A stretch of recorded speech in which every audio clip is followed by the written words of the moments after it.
Hello everyone, this is Akanksha Rai and I welcome you all to my channel. आज की इस video में हम डिस्कस करने वाले हैं क्लास 11th के बायोलॉजी का first chapter the living world. Chapter हम स्टार्ट करेंगे। हम सारी चीज़ों को बहुत इजीली समझेंगे, बहुत आसानी से समझेंगे और बहुत क्रिएटिव वे में समझेंगे। बट बिफोर दैट हम एक इंट्रोडक्शन पढ़ेंगे। किस चीज़ का? बायोलॉजी का।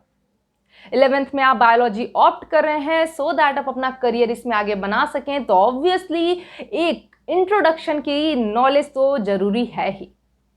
तो स्टार्ट करते हैं। पहले समझते हैं बायोलॉजी क्या है। बायोलॉजी को जब हम ब्रेक करते हैं 2 वर्ड्स में, तो it is bio plus logy. बिल्कुल टफ नहीं है इसको समझना। बायो का मीनिंग होता है living, everything about life, and logy का मीनिंग होता है स्टडी। तो जब हम लिविंग बीइंग की, लिविंग थिंग्स की स्टडी की बात करें तो it is all what? Biology. यही तो हमें पूरे बायोलॉजी में पढ़ना है, एवरीथिंग अबाउट अ लाइफ। हम भी एक लिविंग ऑर्गेनिज्म है। प्लांट्स, एनिमल्स कैसे कैसे क्या बॉडी में होता है, मॉर्फोलॉजी कैसे उनकी होती है, एनाटॉमी कैसी होती है, ये सारी चीजें किसमें इंक्लूड होगी? बायोलॉजी में। बायोलॉजी के 2 मेन ब्रांच हैं। उसके विदिन भी बहुत सारे ब्रांचेस है बायोलॉजी के जो आप आगे पढ़ते जाएंगे, बट 2 मेन ब्रांच की बात करूं तो वो है, first is botany and second branch is zoology. ठीक है, अब दोनों में क्या डिफरेंस है? बॉटनी में we study all about plants. Plants के बारे में जो भी चीज हमें पढ़नी है, कैसे उसका रिप्रोडक्शन होता है, कैसे वो अपना मेटाबॉलिज्म रन करता है, एवरीथिंग। टॉपिक्स की तो कमी है नहीं। और सेम चीज जब हम एनिमल्स में पढ़ते हैं तो वो इंक्लूड होता है विद इन जूलॉजी।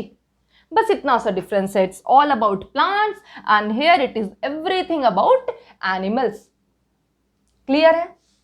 बायोलॉजी में हम सब कुछ पढ़ते हैं अबाउट लाइफ, इवोल्यूशन जो हुआ हमारा, everything from that time till date.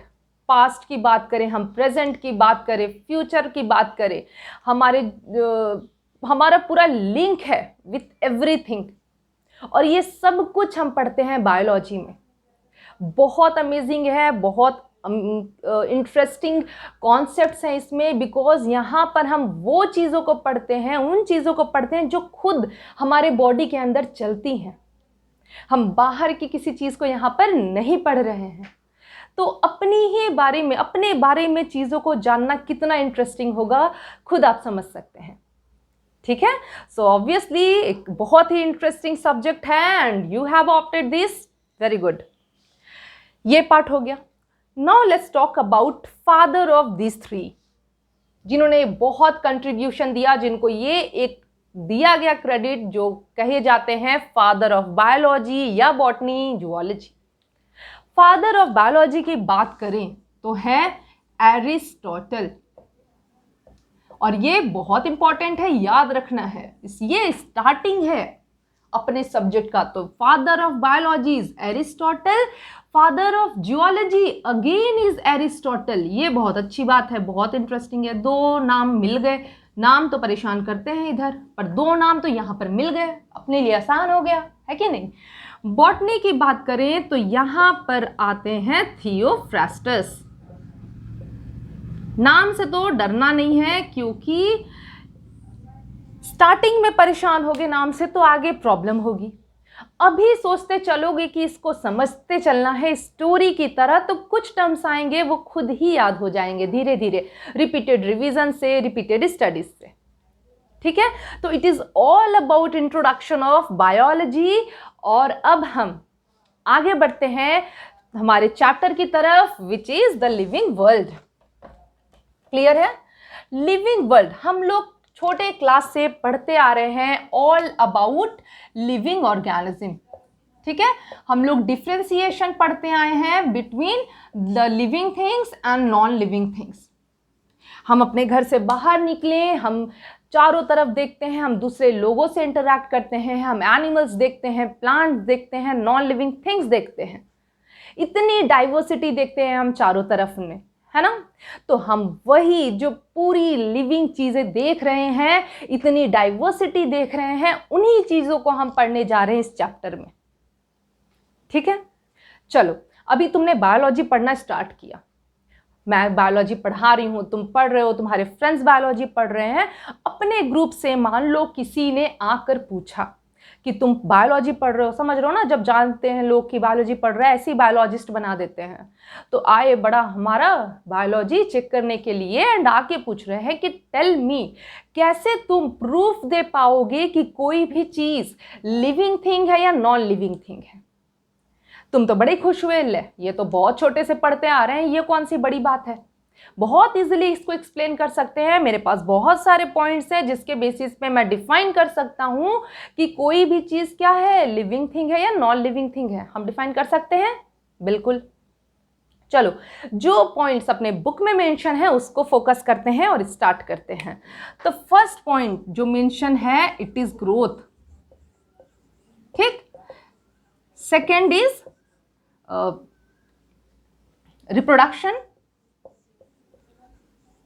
reproduction, third is metabolism, and fourth point is consciousness.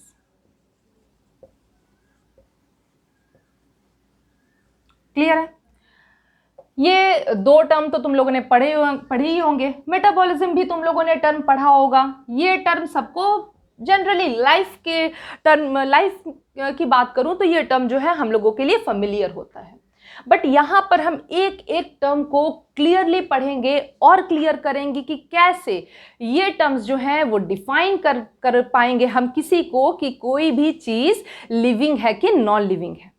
ये चारों टर्म्स आपने देख लिए, ये ध्यान रहने चाहिए, ठीक है।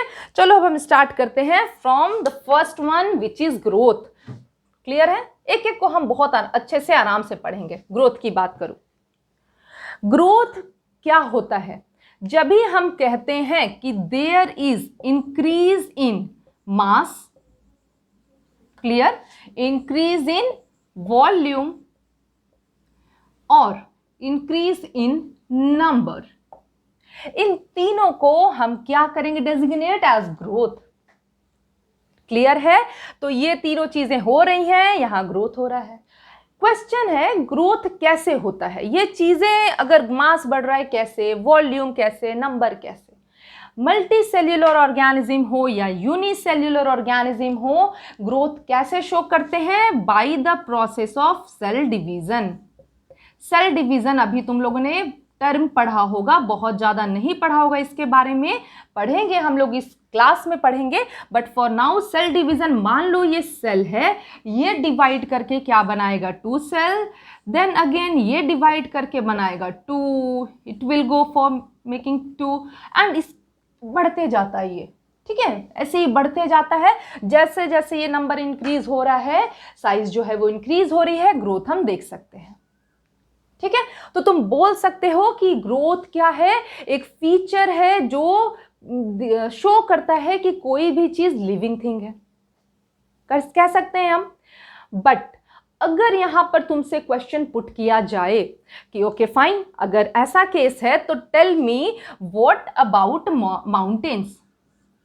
हम ये कहते हैं, हम पढ़ते हैं, सुनते हैं कि माउंटेन्स का मास जो है वो बढ़ा, माउंटेन का जो साइज है, थोड़ा हाइट है वो बढ़ा। क्यों, किसी भी रीजन से बढ़ सकता है, हो सकता है इस पे स्नो डिपॉजिट हो जाए, हो सकता है इस पे कोई मटेरियल एक्यूमुलेट कर जाए, तो इनका भी साइज बढ़ा कि नहीं बढ़ा, बिल्कुल बढ़ा।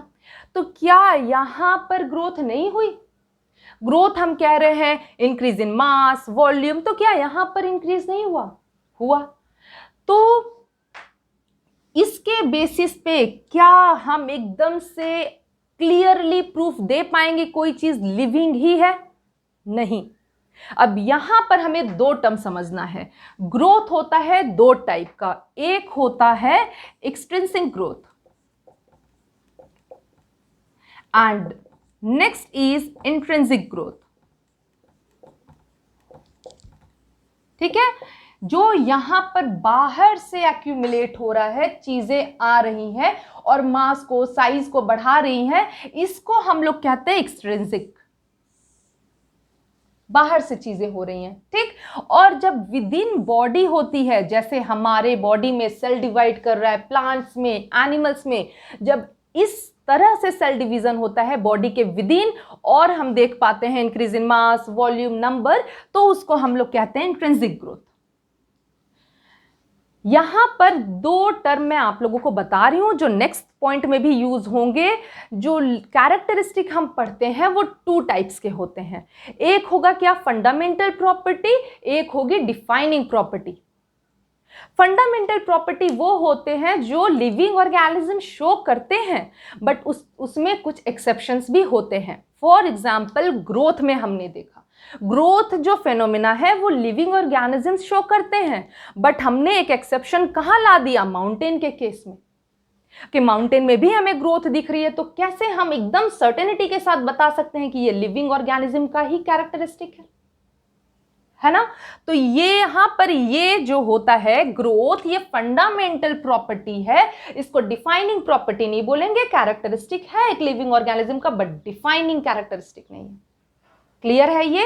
यहां पर जब हम इंट्रिंसिक ग्रोथ की बात करेंगे तो ये डिफाइनिंग प्रॉपर्टी होगी। ये क्या होगी, डिफाइनिंग प्रॉपर्टी, क्योंकि ये cell within the body हो रही है, डिफाइनिंग, ओके। बट जब हम एक्सट्रिंसिक ग्रोथ की बात करेंगे तो वो डिफाइनिंग नहीं होगी। तो अगर हमसे ओवरऑल क्वेश्चन किया जाए कि growth is a defining property और फंडामेंटल प्रॉपर्टी, तो वहां हमारा हो जाएगा फंडामेंटल, वो एक कैरेक्टरिस्टिक है। बट अगर स्पेसिफिक दिया जाए अबाउट इंट्रिंसिक तो it will be defining property. समझ में आया। तो ग्रोथ को यहां पर हम ओवरऑल डिफाइनिंग नहीं बोल रहे हैं। ग्रोथ हमारा क्लियर हो गया। Moving to the next topic, जल्दी बताओ नेक्स्ट टॉपिक क्या था। Next topic is reproduction. अब रिप्रोडक्शन हम छोटे क्लास से पढ़ते आ रहे हैं। Tell me what is reproduction. Reproduction एक ऐसा प्रोसेस है जिसमें कोई भी लिविंग ऑर्गेनिज्म अपने अलाइक, अपने ही जैसा दूसरा लिविंग ऑर्गेनिज्म प्रोड्यूस करता है। ठीक है, कोई स्पीसीज लाइक डॉग, कैट, वो क्या करेंगे, अपने जैसे ही ऑर्गेनिज्म को प्रोड्यूस करेंगे। डॉग डॉग को प्रोड्यूस करेगा, कैट कैट को प्रोड्यूस करेगा। ऐसा तो नहीं है कि डिफरेंट प्रोड्यूस कर देते हैं, नहीं। ह्यूमन बीइंग की बात करें तो ह्यूमन बेबी प्रोड्यूस होते हैं। ठीक है, तो ये हो गया रिप्रोडक्शन। सेम क्वेश्चन, बताओ रिप्रोडक्शन कैसे एक प्रॉपर्टी है कि डिफाइन करेगा कि कोई चीज लिविंग है कि नॉन लिविंग। तुम बोलोगे यस, रिप्रोड्यूस कर रहा है। कहाँ देखा किसी नॉन लिविंग थिंग को हमने रिप्रोड्यूस करते, बिल्कुल। तो ये कह सकते हैं कि लिविंग प्रॉपर्टी को क्या कर रहा है, कैरेक्टराइज कर रहा है। बट अगेन पूछा जाए कि कोई एक्सेप्शन है क्या रिप्रोडक्शन में, तो अब एक्सेप्शन सोचोगे तो एक्सेप्शन है। फॉर एग्जाम्पल अगर हम बात करें infertile human couples, infertile human couples जो रिप्रोडक्शन नहीं कर पा रहे हैं, बेबी प्रोड्यूस नहीं कर पा रहे हैं, फर्स्ट थिंग। दूसरा एग्जाम्पल जो है वो है म्यूल्स, ठीक है, it is M. And third is sterile worker bees, ठीक है। हनी बी पता है सबको, मधुमक्खी उसमें क्वीन होती है, वर्कर बीज होते हैं। तो ये जो वर्कर बीज होते हैं ना, स्टेराइल होते हैं। इट मीन्स स्टेराइल का मतलब कि वो रिप्रोडक्शन की कैपेसिटी नहीं रखते हैं। तो यहाँ पर हम देख सकते हैं इनफर्टाइल म्यूल्स जो हैं वो प्रोड्यूस होते हैं by male donkey plus female horse. इन दोनों को के बीच में ब्रीडिंग करवा के प्रोड्यूस होता है म्यूल। ये भी इनफर्टाइल होता है, इसमें रिप्रोडक्शन की कैपेसिटी नहीं होती है। एंड नेक्स्ट इज स्टेराइल, इसमें भी फर्टाइल जो कैपेसिटी होती है फर्टिलिटी की वो नहीं होती है। तो अगर यहां पर ये तीनों कैपेबल नहीं है रिप्रोडक्शन के, तो क्या हम इनको बोलेंगे कि ये नॉन लिविंग है? बिल्कुल नहीं बोलेंगे। इसका मतलब कि हम नहीं कह सकते कि रिप्रोडक्शन अगर किसी लिविंग ऑर्गेनिज्म में नहीं हो रहा है तो वो लिविंग नहीं है। यहां पर भी एक्सेप्शन आ गए।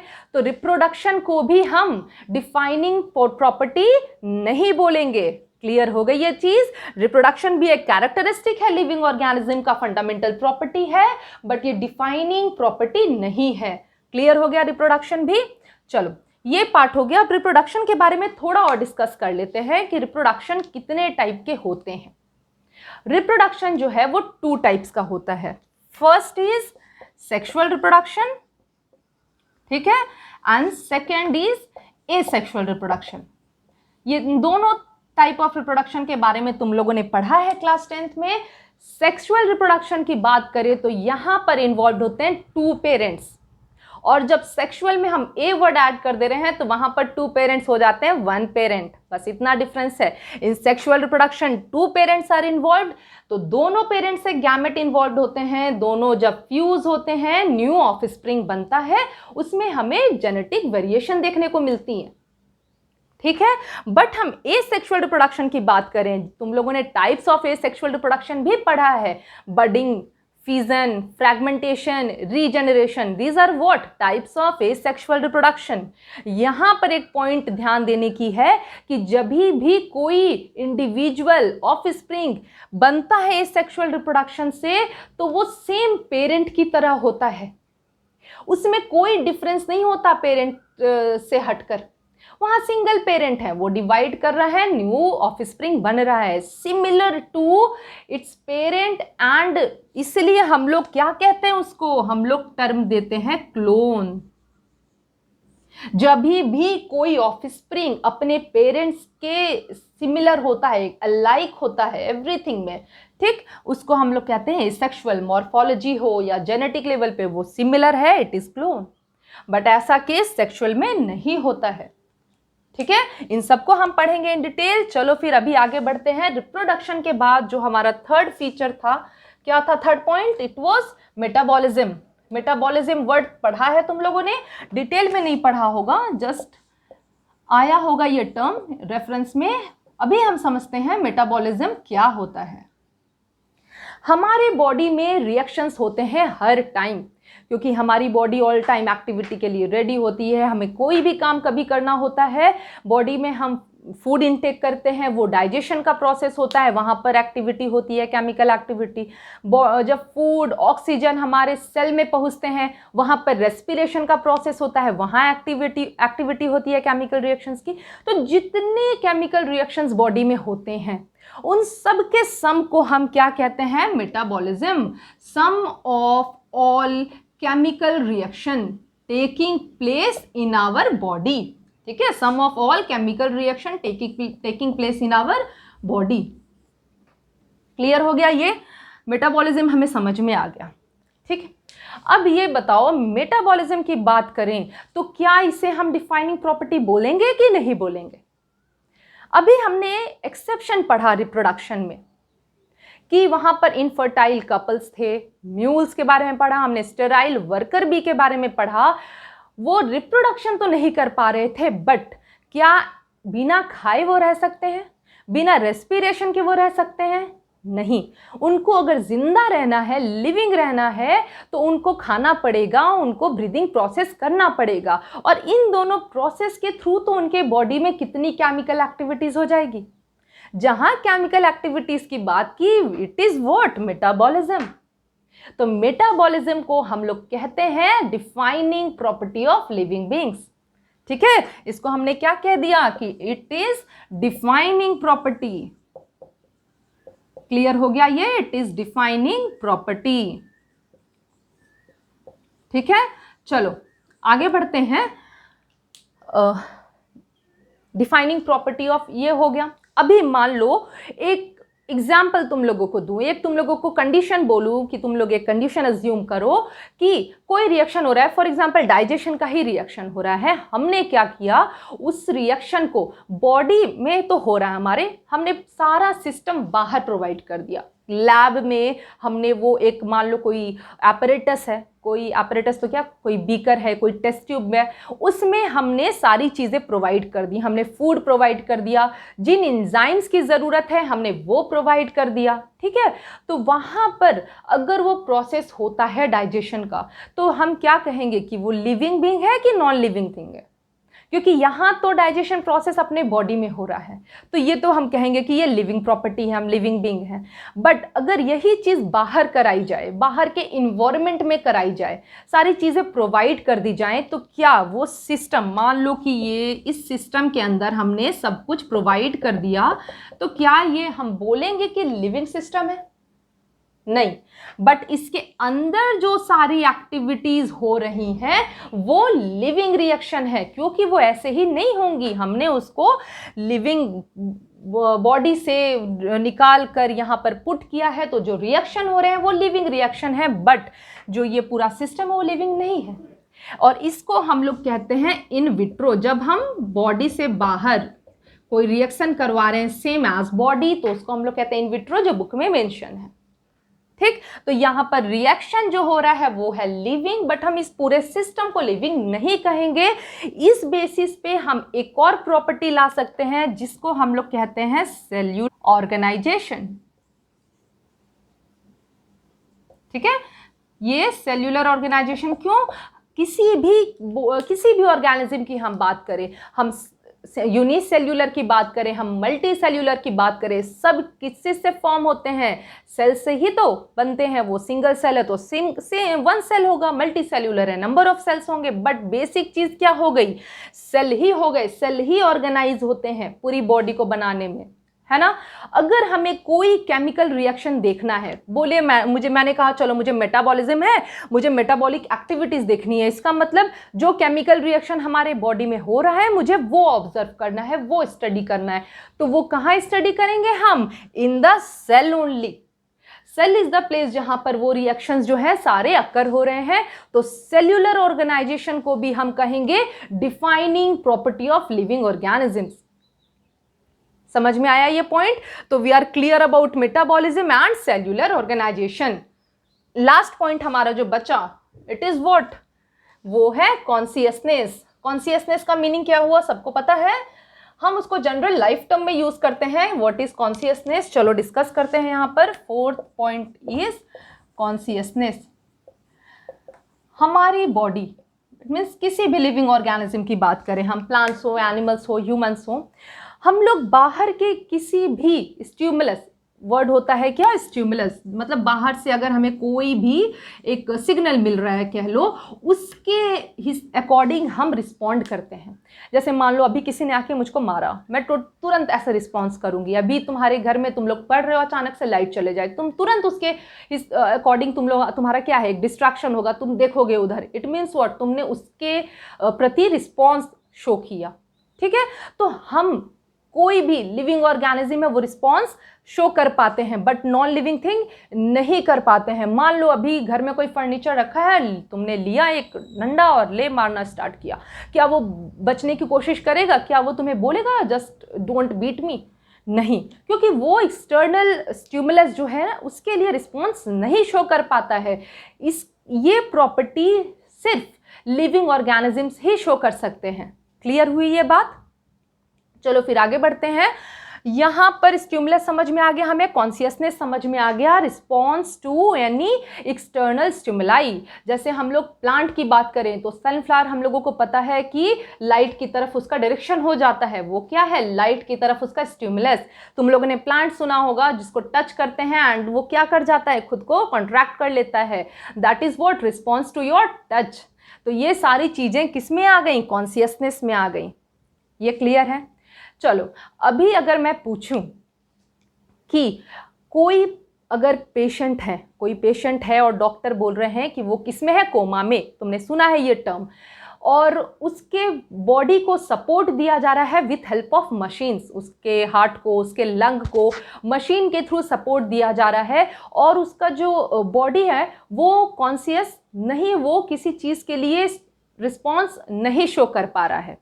तो क्या हम कहेंगे कि वो लिविंग है या डेड है? क्या हम उसे डेड कह देंगे क्योंकि वो ये प्रॉपर्टी जो है वो नहीं शो कर पा रहा है? Tell me. लिसन, यहां पर हमारा आंसर कैसे होगा और क्या होगा? यहां पर जब डॉक्टर उसको सिस्टम पे रखे हैं, मशीन्स पे रखे हैं, तो उसको मेडिसिन दी जा रही होगी, उसको किसी फॉर्म में न्यूट्रिएंट प्रोवाइड किया जा रहा होगा सो दैट बॉडी की जो एक्टिविटी है उसको कोशिश की जाए कि वो रहे। कहीं ना कहीं उन सारी चीज़ों का रिएक्शन चल रहा होगा बॉडी में, बॉडी शो कर रहा होगा जो यहाँ से स्टिमुलस मिल रहा है उसको बाहर से, उसके प्रति कोई रिस्पॉन्स अंदर शो कर रहा है बॉडी। अगर उसके बॉडी में मेडिसिन दी जा रही है तो मेटाबॉलिक रिएक्शन हो रहा है उसके बॉडी के विदिन, वो बाहर के स्टिमुलस से को रिस्पॉन्स नहीं दे पा रहा है, बट उसके बॉडी के विदिन जब हम कोई स्टिमुलस कोशिश कर रहे हैं कि जाए तो वहाँ रिस्पॉन्स मिल रहा है। तो वहाँ पर उस पर्सन को हम डेड कहेंगे? नहीं, वहाँ पर वो क्या है? लिविंग ही है। ठीक है, तो ये पॉइंट क्लियर हो गया। नेक्स्ट इंपॉर्टेंट पॉइंट एक बुक में मेंशन है दैट ह्यूमन बीइंग ही एक ऐसे ऑर्गेनिज्म हैं जो क्या होते हैं? सेल्फ कॉन्शियस होते हैं।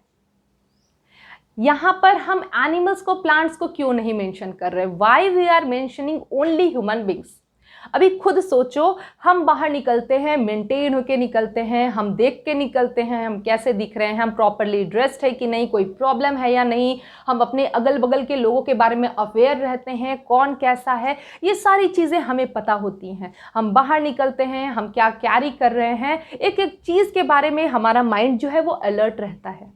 बट क्या ऐसा एनिमल्स के साथ होता है? कभी देखा है कि चलते फिरते तुमने डॉग को बोला अरे आज तू ऐसा कैसे लग रहा है, और वो बोले कैसा नहीं लग, अच्छा नहीं लग रहा कि हम ऐसे उठ के तो आ गए, अच्छा नहीं लग रहा? वो कभी नहीं करता, उसको फर्क ही नहीं पड़ रहा है कि उसके वो कैसा दिख रहा है, उसने क्या मेंटेन किया है, उसने आज कैसा पहना है कपड़ा, नहीं। यही केस प्लांट का भी होता है कि प्लांट को भी नहीं, प्लांट को जाके बोले आज तुम सुंदर नहीं लग रहे हो, अरे ऐसे कैसे, मैंने तो सुबह सुबह ऐसा किया था। ऐसा कोई भी रिएक्शन रिस्पॉन्स हमें प्लांट्स एंड एनिमल्स से नहीं मिलता है, it is only present in humans.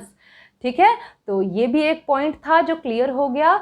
अब ये मेन पॉइंट थे जो आज के सेशन में हमने कवर कर लिए। आगे के जो पॉइंट्स हैं, और ऑब्वियसली बहुत अच्छे और इंटरेस्टिंग पॉइंट्स हैं, you will study and you will get to know, हर चीज़ समझ में आएगी, वो हम नेक्स्ट वीडियो में कवर करेंगे। फॉर नाउ अगर इसमें कहीं भी कोई प्रॉब्लम है विथ एनी टर्म और topic, just ask me and I will try to clear everything to you. Okay, so for now take care and stay safe.